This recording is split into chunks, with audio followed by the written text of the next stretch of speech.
Bonjour, bonjour, ici Véronique Hubert, votre formatrice et conseillère en entreprise agricole, spécialisée en animal de compagnie, en particulier le chien et le chat. Dans le cadre du guide gratuit que nous allons laisser à la disposition des jeunes éleveurs et des futurs éleveurs de chiens et de chats, donc nous allons commencer par un point qui est quand même le plus important quand on veut exposer un chien ou un chat, c'est le standard. Alors, on a vu dans le chapitre précédent qu'est-ce que c'était, à quoi ça servait, etc. Là, ce qu'il faut bien comprendre, c'est que si vous voulez emmener un chien ou un chat en exposition, il faut absolument ne pas y aller pour rien. Donc ça veut dire qu'il faut sélectionner le sujet si vous en avez plusieurs et sinon regardez votre chien ou votre chat s'il est conforme au standard. Donc pour ça, comme je le disais dans le chapitre précédent, vous prenez votre standard, le standard de la race en question, et vous en servez comme livre de chevet, pour en apprendre les caractéristiques pratiquement par cœur, c'est quand même très important, et vous allez relever point par point les caractéristiques du standard, et vous allez regarder sur votre chien ou sur votre chat comment ce standard peut s'appliquer. Comme je l'ai dit un petit peu plus tôt, eh bien, une caractéristique, c'est une caractéristique, c'en est pas une autre. C'est-à-dire, si on vous dit que votre chien ou votre chat doit avoir les yeux foncés, c'est pas pour avoir des yeux clairs. Si votre chien, on vous dit qu'il doit avoir les oreilles droites, c'est pas pour avoir des oreilles de cocker. Si votre chat, on dit qu'il doit avoir le nez retroussé, ou au contraire, pas trop court, c'est pas pour avoir un nez à rallonge ou un nez qui est complètement rapetissé et qui empêche le chat de respirer. Si on vous dit que votre chien ou votre chat a le poil court, c'est pas pour avoir le poil mi-long. Si on vous dit par exemple que votre chat ou votre chien doit avoir telle ou telle couleur, c'est pas pour en avoir une autre. Donc, généralement d'ailleurs, quand il y a des couleurs qui sont admises, sauf si la race de votre chien ou votre chat admet toutes les couleurs, ce qui est quand même relativement rare, si on vous dit qu'il y a certaines couleurs qui sont admises, vérifiez au niveau de votre chien ou de votre chat qu'il a la bonne couleur. C'est-à-dire surtout quand il y a des taches blanches ou des taches de couleur qui doivent être à certains endroits, vérifiez qu'elles sont à ces endroits-là et qu'elles sont non présentes, surtout à d'autres endroits, qui pourraient constituer un défaut éliminatoire. Regardez bien, en parlant de ça, les défauts éliminatoires qui sont inscrits dans le standard. Faites attention aux défauts aussi de confirmation, qui empêchent la confirmation.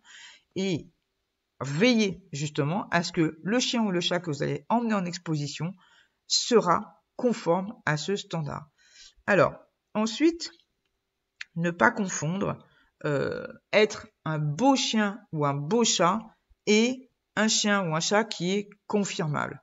On a vu que dans le chat, la confirmation n'est pas obligatoire, mais il n'empêche qu'il y a des degrés, on va dire, où le chat ou le chien est beau ou pas beau, si je puis dire, par rapport au standard. Donc, généralement, et c'est pas pour dénigrer le principe, la confirmation est très limité à certains critères qui sont les minimums pour ne pas être éliminatoire, mais ça n'a rien à voir avec le fait qu'il soit beau ou pas. Un animal qui est confirmable n'est pas forcément un bel animal, c'est-à-dire qu'il n'a pas forcément des qualités supérieures qui feront que, eh bien, en exposition, il passera devant les autres. Donc, ne pas confondre la beauté du chien ou du chat, c'est-à-dire ses qualités intrinsèques qui le rapprochent le plus du standard possible, et le fait d'être juste confirmé, voire ou confirmable, éventuellement si c'est pas fait. D'accord ? Voilà. Attention au caractère, encore plus qu'au niveau de la confirmation, où on va dire les juges seront un petit peu plus conciliants, si je puis dire, des caractères un petit peu plus fragiles. En exposition, ça ne passera surtout pas. Que ce soit en France ou à l'étranger, ça ne passera pas. Donc si vous avez un chien qui est agressif, qui est trouillard, ne l'emmenez pas. Soit vous perdez un peu plus de temps, si je puis dire. Ça veut dire que vous ne l'engagez pas à une exposition que vous pensez qui peut être bien, parce que c'est pas trop loin, parce que le juge vous plaît éventuellement. Il vaut mieux renoncer à cette exposition-là et en faire une peut-être 4, 5, 6 mois plus tard et prendre ces 4, 5, 6 mois pour préparer votre chien ou votre chat à l'exposition en question, et en particulier, comme je l'ai souligné par rapport à la confirmation, hein, surtout le fait qu'il doit être manipulable, et notamment sur des choses un peu particulières qui sont regarder et manipuler la mâchoire et regarder et manipuler les testicules. Hein, ce sont des points assez sensibles, hein, au niveau des expositions, et en particulier quand ce sont des jeunes chiens ou des jeunes chats. Enfin, il faut apprendre à choisir votre exposition. N'allez pas en expo juste pour y aller. N'allez pas en expo juste parce que c'est à côté de chez vous, juste parce que le juge vous connaît, juste parce que Pierre-Paul Jacques y va. N'oubliez pas que les expos, ça coûte cher, d'accord? Donc, ça prend du temps aussi. Hein. N'oubliez pas que vous allez passer la journée, c'est fatigant, sans oublier le trajet en voiture ou en train ou en avion, hein, peut-être, hein, si vous allez loin, l'argent que ça génère au niveau de l'hôtel, peut-être, du trajet, évidemment, des engagements. Bref, on n'est pas sur 2-3 euros, quoi. Hein. On est sur une journée, on est souvent sur plusieurs centaines d'euros.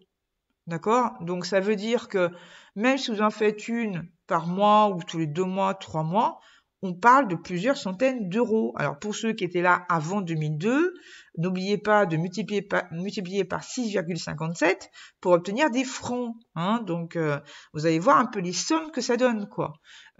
Donc, n'allez pas en expo juste comme ça pour passer le temps.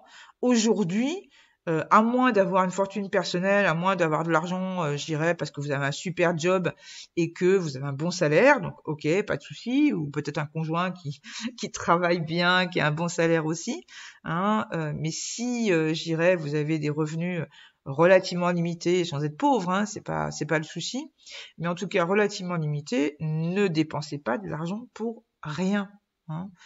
N'oubliez pas que les expositions, ça doit être un plaisir, et donc si ce plaisir doit être une contrainte sur le plan financier, ça ne sert plus à rien. Donc prenez soin de sélectionner l'exposition en tant que telle, mais aussi le juge. Hein.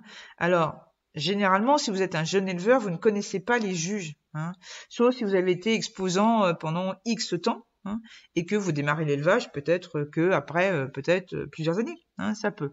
Mais dans 95% des cas, vous allez avoir une méconnaissance totale des juges qui sont dans le circuit en fonction de la race que vous avez entre les mains.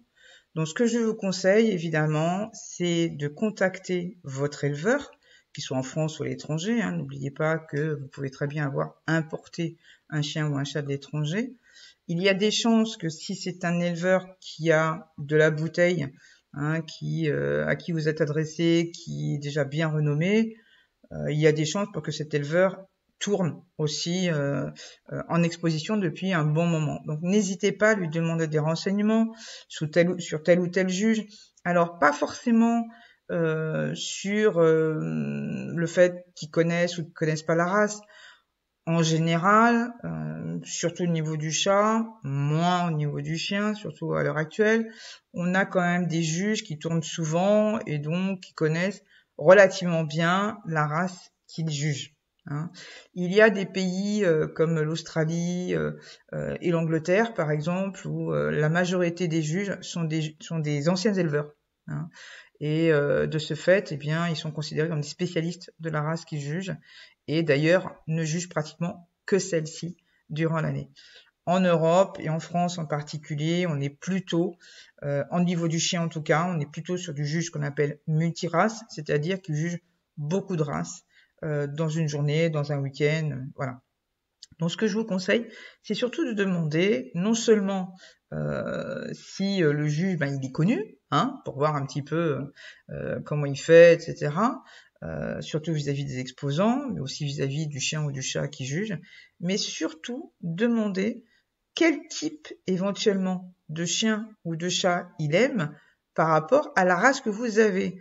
Vous avez des juges, et surtout s'ils sont spécialistes, qui ont un type dans la tête, hein, si je puis dire, soit parce qu'ils ont élevé, soit parce qu'ils élèvent encore, Et dans ce cas, c'est sûr, ils auront une préférence pour tel ou tel type de chien ou de chat. Donc, essayez de prendre des renseignements par rapport à ça, surtout si c'est des juges qui tournent relativement souvent. Les éleveurs ou les exposants de longue date pourront vous donner les renseignements à ce sujet assez facilement.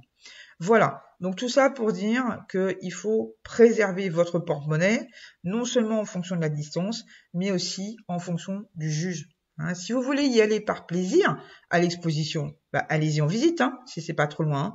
Vous allez passer une super journée, et puis au moins, vous n'aurez pas de stress, d'amener un chien ou un chat qui n'est pas conforme, ou qui n'est peut-être pas complètement prêt au niveau de l'exposition, qui n'est pas tout à fait sage, qui n'est peut-être pas tout à fait fini aussi, comme on dit, suivant l'âge. Donc on en parlera tout à l'heure au niveau des engagements, des âges d'engagement, etc. Mais c'est vrai que ça peut être le cas. Il faut pas être trop pressé d'engager un chien ou un chat en exposition. S'il est encore relativement jeune, vous avez largement le temps. Donc prenez le temps de sélectionner le chien ou le chat qui va pouvoir vous donner le maximum de chances de gagner donc à l'exposition où vous allez engager, mais surtout prenez le temps de le laisser finir sa croissance tranquillement. Il n'y a pas d'urgence, il n'y a pas mort d'homme, d'accord? Voilà. Eh bien écoutez, j'espère que ces petites informations vous ont été très utiles. Je vous donne rendez-vous dans un prochain chapitre et je vous dis à très bientôt.